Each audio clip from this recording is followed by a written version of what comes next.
Welcome, everyone, to another episode of Mondays with Mundy. That's me, Jim Mundy, the historian for the Union League Legacy Foundation at the Union League of Philadelphia at 140 South Broad Street in Center City, Philadelphia. Grand old institution. So for the last, all of our episodes so far have dealt with the 19th century, maybe the early 20th century. So this episode I'm calling A Legacy of Leadership. And we're only going back as far as the 1990s. Because after all, that's historic, right? And specifically, I'm going back because of the news recently that a past league president has died. His name was David Auten. And he happened to be the president in 1993 and 1994. And he had some really serious things to do with that I think would change the league for the better. So let's go back in time to put some context to all this. So we're going to start with 1986. In the city of Philadelphia, when in that year, the city and state police had a situation in West Philadelphia that resulted in the bombing of an organization's headquarters called the MOVE, M-O-V-E. The result was that the resulting fire destroyed 65 houses and I think 11 people died. So a pretty tragic moment in Philadelphia's history, right? A year later, on October 19th of 1987, there was a world crisis because that day is known forever as Black Monday. When beginning with the Hong Kong Stock Exchange, a recession began. The stock markets tumbled all around the world. And on that day, the Dow Jones, up to that point, suffered its single largest loss in one day of trading. Right? 1990, something called the Gulf War, because Saddam Hussein and Iraq invaded a neighboring and fellow OPEC country called Kuwait. And that set off another recession because of the oil embargo and the oil crisis and things like that. So the world is in an economic uproar, challenging times, tough times, all right? So what's happening at the league? What's going on in Philadelphia, all right? So the league is actually meeting these challenges fairly well. Now, the city itself is having a harder time. Businesses are leaving the city. They're going to the suburbs, as are many of its citizens, because the suburbs were more stable and economically amenable at that point. So why not? So the league is suffering some resignations, and it's having a lack of usage, and there's a respondent increase in resignations, but nothing serious yet. Operating deficits are hitting historic levels, though, and over a 3-year period leading up to 1992. The league lost $658,000 over 3 years, but the league was still in good shape. It was because the league has always had excellent financial management, both at the board level and at the staff level.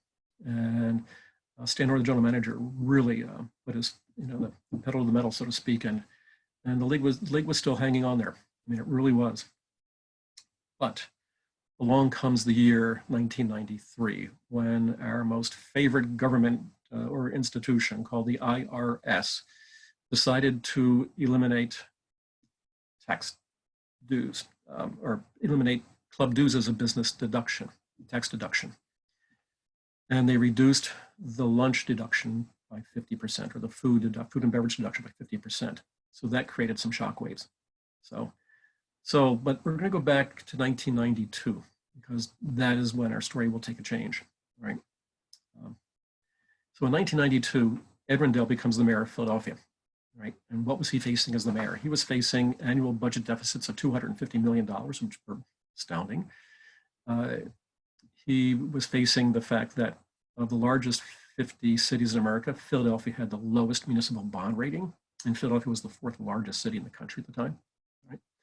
And he had to face that what they called the white flight, that exodus of businesses and people out of the city itself. In December of 1992, David Auten was elected the president of the Union League, all right? And he is about to face probably 2 of the most difficult years ever faced by a league president, right? So we heard about the 1993 IRS, all right, decision. And so what's going to happen?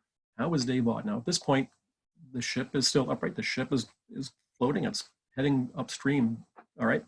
So what's going to happen next? How is Dave Auten going to deal with all this?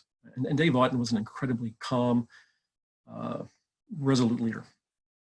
I mean, nothing fazed him, remarkably. It was just interesting to see. And I was there. I had a front row seat because at this point, I was in club management. I was the member services director and the house manager. So I had a front row seat in Stan Orr's executive management team to watch what was going on and all this kind of stuff. So what happened? So I'm going to show you what I think happened. I'm going to talk about it. So let me do this.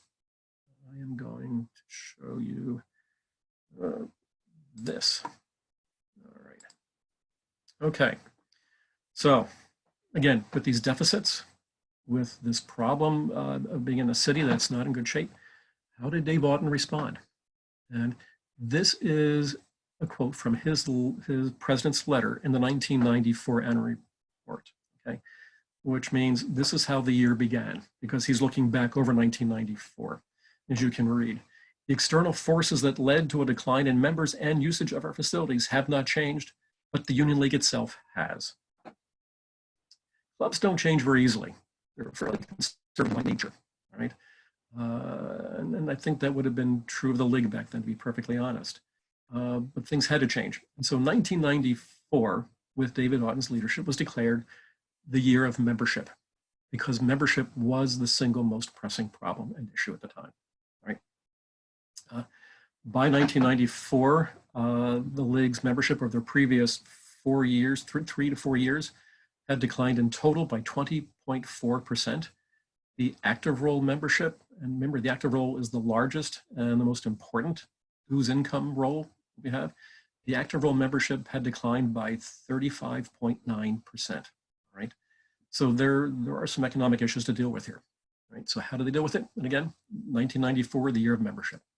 So the league created a member certificate program, which means that every member who proposed a candidate for membership in 1994 between May 15th and September 16th received a certificate that was worth the value of the entrance fee, which was $1,600. And if that candidate was successfully proposed and accepted for membership, then the league would waive that entrance fee.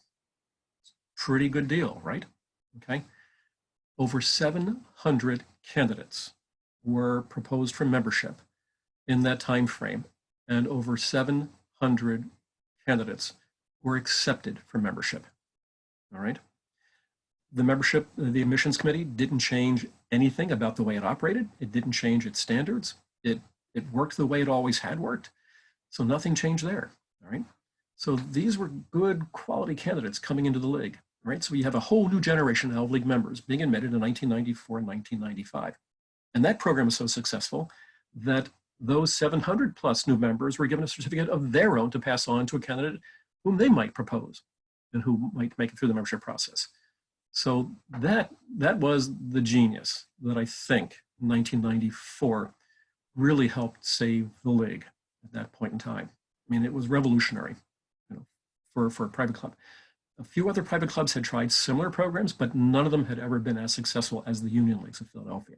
And it was the defining moment, I think, of leadership, that legacy of leadership that put the league on such a firm standing that we're here today.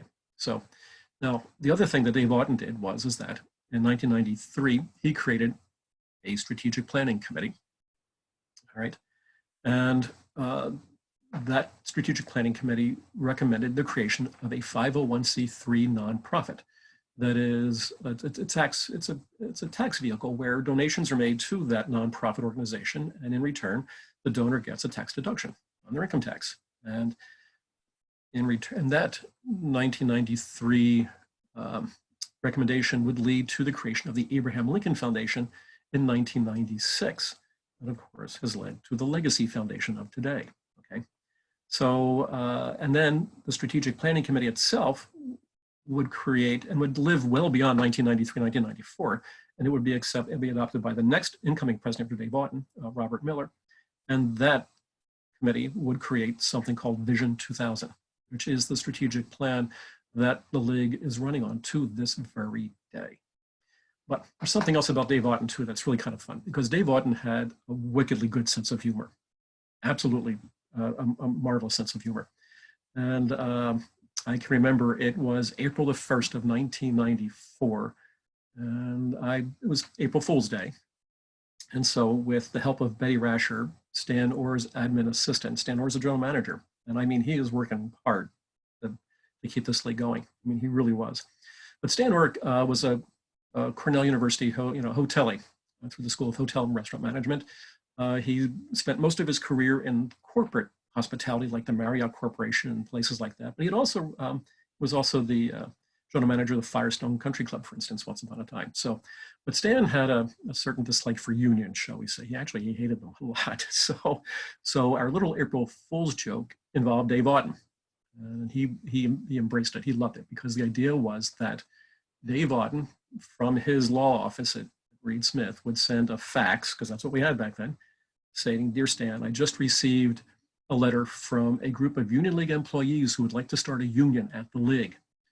And so Betty, Rash, and I were there when the fax arrived, coincidentally, and Betty took it in to give to Stan, and Stan just exploded. I can still remember. I haven't laughed that hard. I think my entire life. And Stan was a Marine, so he knew how to curse too. So Dave Auten went along with that. I mean, and he just loved every second of it, and that's the kind of humor that he had. I mean, he had that side to him because humor is what really saves a lot of situations. So, but even most importantly, here I want to show you another slide, because this will show you just exactly the kind of humor Dave Auten had, and I think it's the epitome of Dave Auten in a lot of ways. So let's see if I can get this slide up. Okay, here we go. All right, this is the January banner for 1994. So there had been a president. We have annual elections right every December. The president runs for 2 consecutive one-year terms, no opposition. Right, so Auten was in automatically at the December election.